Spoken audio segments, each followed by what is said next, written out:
Well, welcome back to another edition of 42nd Street Pete's Grindhouse Monster Kids. And yeah, it's still too fucking cold to go back there. It's been like, oh man, 19 with the wind chill up here. Snowing every 15, 20 minutes and stopping. Then you think you got a reprieve. Fuck.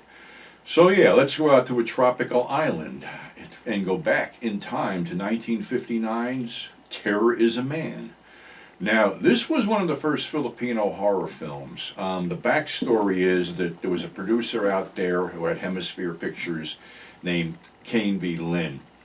And they were making a whole bunch of these World War II movies, pretty much because I guess they had shit left over from both sides and they were utilizing this stuff. I mean, they did stuff like Mission Batangas and trying to think of the other ones, Walls of Hell and bunch of stuff like that. I think Dennis Weaver was actually in Mission Batangas. They'd always get some name American star to go over there and do something back in, God, these were like, the 50s. So anyway, Hemisphere had a relationship with Independent International Sam Sherman, and Sam said to, the producers, why don't you guys try to make some horror films, because that way, you can get them into the drive-ins. So they made basically this film that was like Island of Lost Souls with only one creature, because it starts out with this, disclaimer that in scenes of total horror there will be like a buzzer or something like that. The gimmick going back, like William Castle used to do in something. They wanted a gimmick to sell this. So anyway, this guy is washes up, he's shipwrecked, and he's rescued by the doctor, played by Francis Learder, and his henchman Walter, and his wife, played by Greta Thyssen, who basically is blonde, hot, and just looks at everybody like, I want you, that type of shit. So anyway, they're looking for this creature that sort of got out or away. They weren't exactly saying what it is, and then you see this thing wrapped in bandages kill someone in a village, and then run off with the girl, and then they find the girl dead, and then you see this mass exodus from Blood Island, and that's basically what it opened up. It had this map, and on the map it said Isle El de Sangre, which is Blood Island. Sangre is blood. So anyway, there's only these few people left on the island, and they're, basically Francis Learder is this mad scientist who basically made a man out of a fucking panther or something like that. And the creature is tied down and yowls, and they're doing surgery, and he's trying to explain to the shipwrecked guy about, this and that and the other thing. A lot of it's fucking lengthy and, scientific mumbo-jumbo things showing pictures of the transformation, whatever. The makeup's really kind of cool, though, for an early movie.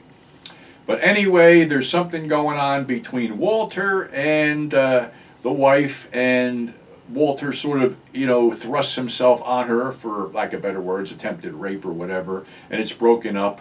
And then Walter takes out his frustrations by beating the creature with a 2x4, a la Frankenstein and Fritz. So you know what's going to fucking happen.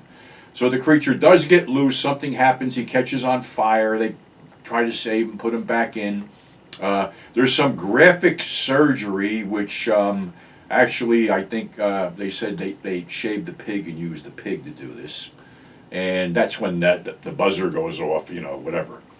So anyway, this thing's not going to end well. The creature gets loose, kills Walter, throws the doctor off a cliff into the sea, and then eventually is killed. Sam Sherman, of course, repackaged this as part of the Blood-O-Rama shock show. He repackaged it as Blood Creature. And what they used to do is, I think I've said this in another episode, he'd get 4 movies with named Blood in the title and, just do this whole ad campaign around these 4 movies, which you didn't really know what you were going to see. It could be Blood Creature. It could be Mad Doctor of Blood Island. It could be Brides of Blood. It could be Blood Fiend. There was about 6 titles that had blood in it that they were shopping around, and you could wind up with any 4 of them at any given time.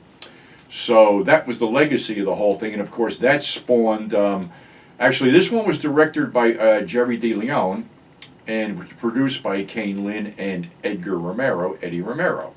So after that, they would do Brides of Blood, and I think that was co-directed with Jerry DeLeon and Romero. And then, of course, Mad Doctor of Blood Island, Beast of Blood. And then, of course, Ashley and Romero would wisely split from that outfit and go for more money with Roger Corman.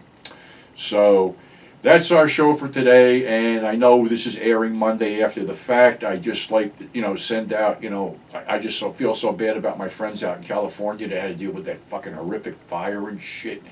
And like I said, I shoot these in advance, so it may be going on for all I know right now. But I talked to Bob Morawski from Grindhouse Releasing. He got out okay, managed to save his house.